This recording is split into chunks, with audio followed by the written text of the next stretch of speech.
YouTube boomer Markiplier has announced he'll be writing, starring, directing, and financing a movie based on Iron Lung. He announced that he was working on a movie a while ago, but we didn't actually know what movie until recently. Welcome to NecroNews, the show where we cover the biggest gaming news from the last week. We also wanted to give another shout out to Olivia for covering last week's episode for us. She really didn't have to do that. Surprisingly, this makes Markiplier the second YouTuber to be working on a movie about a horror game. First, of course, being Wendigoon with that Stalker movie.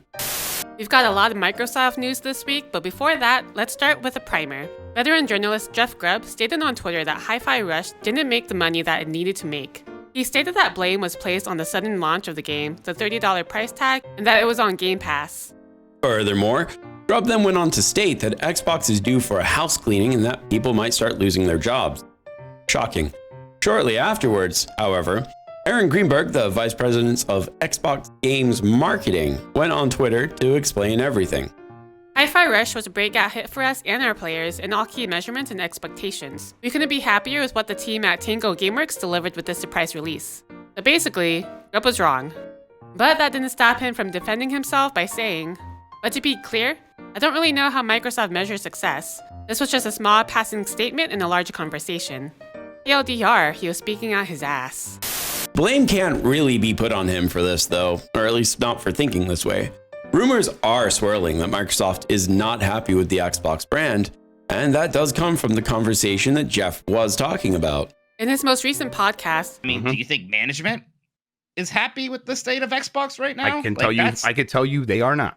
he then goes on to state that Xbox hasn't released a first-party game all of last year.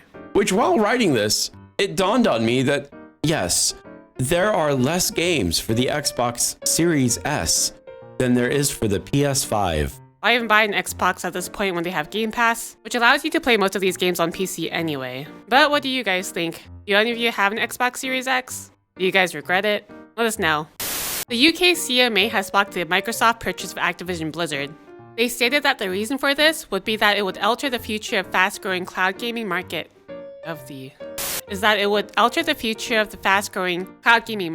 Leading to reduced innovation and less choice for UK gamers over the years to come. Essentially, it means that Google Stadia fucked up so badly that it ruined a $69 billion deal. Because there are no other large cloud gaming services out there, Xbox doing this would position themselves to be king of the castle, so to speak. And any service that launches afterwards, well, we'll have to fight against the juggernaut that is Microsoft with Call of Duty.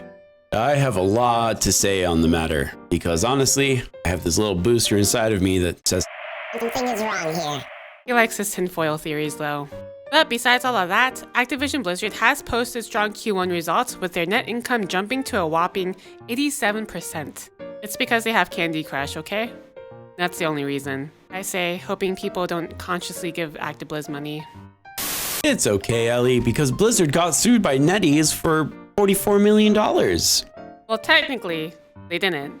But instead of explaining it,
So that's basically what happened in a nutshell. There's so much legal news this week. Oh my God. Okay, so the 2-year antitrust court battle between Apple and Epic Games has ended with the appeal court ruling in favor of Apple. Some background for those of you who may have forgotten.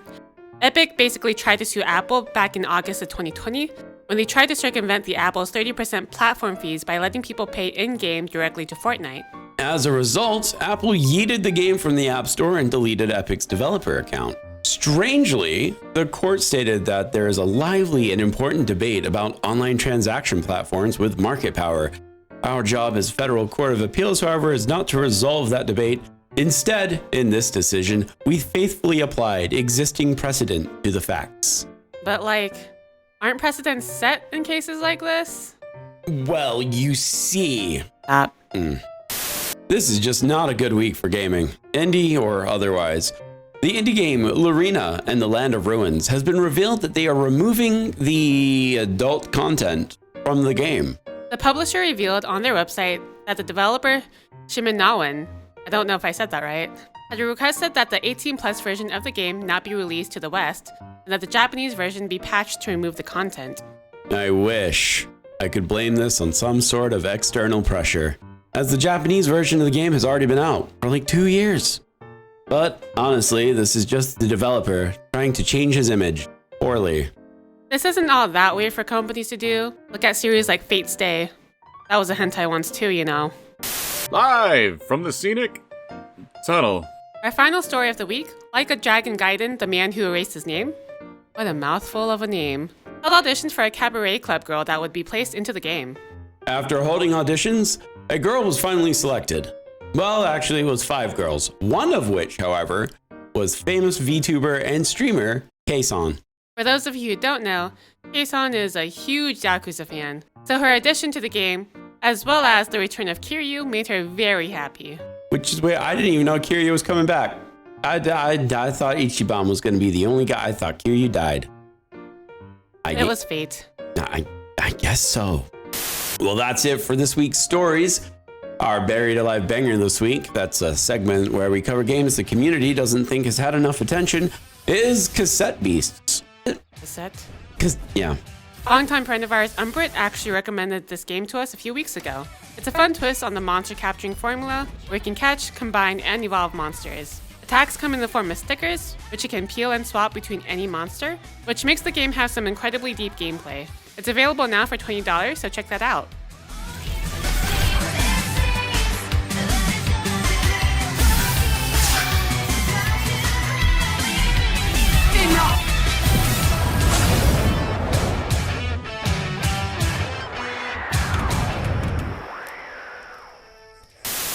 And here are all the games that are coming out next week. The only one that really matters is ZELDA. I mean, Redfall is coming out, but who cares? I'm excited for ZELDA. Everyone's gonna be streaming it though. And here's our streaming schedule for next week. We try to stream on YouTube at least once a week. Our other streams are over on Twitch, so make sure you follow us there. Well, that wraps everything up. What did you guys think about it? What about Microsoft? I really don't know what to think. I hate them, but I love them. But I hate them. Better than Apple. Better than Nintendo. But as always, thank you guys for watching and supporting us. If you'd like to see more, make sure to sub to us and ring that bell. Until next time, everyone. Bye. Goodbye.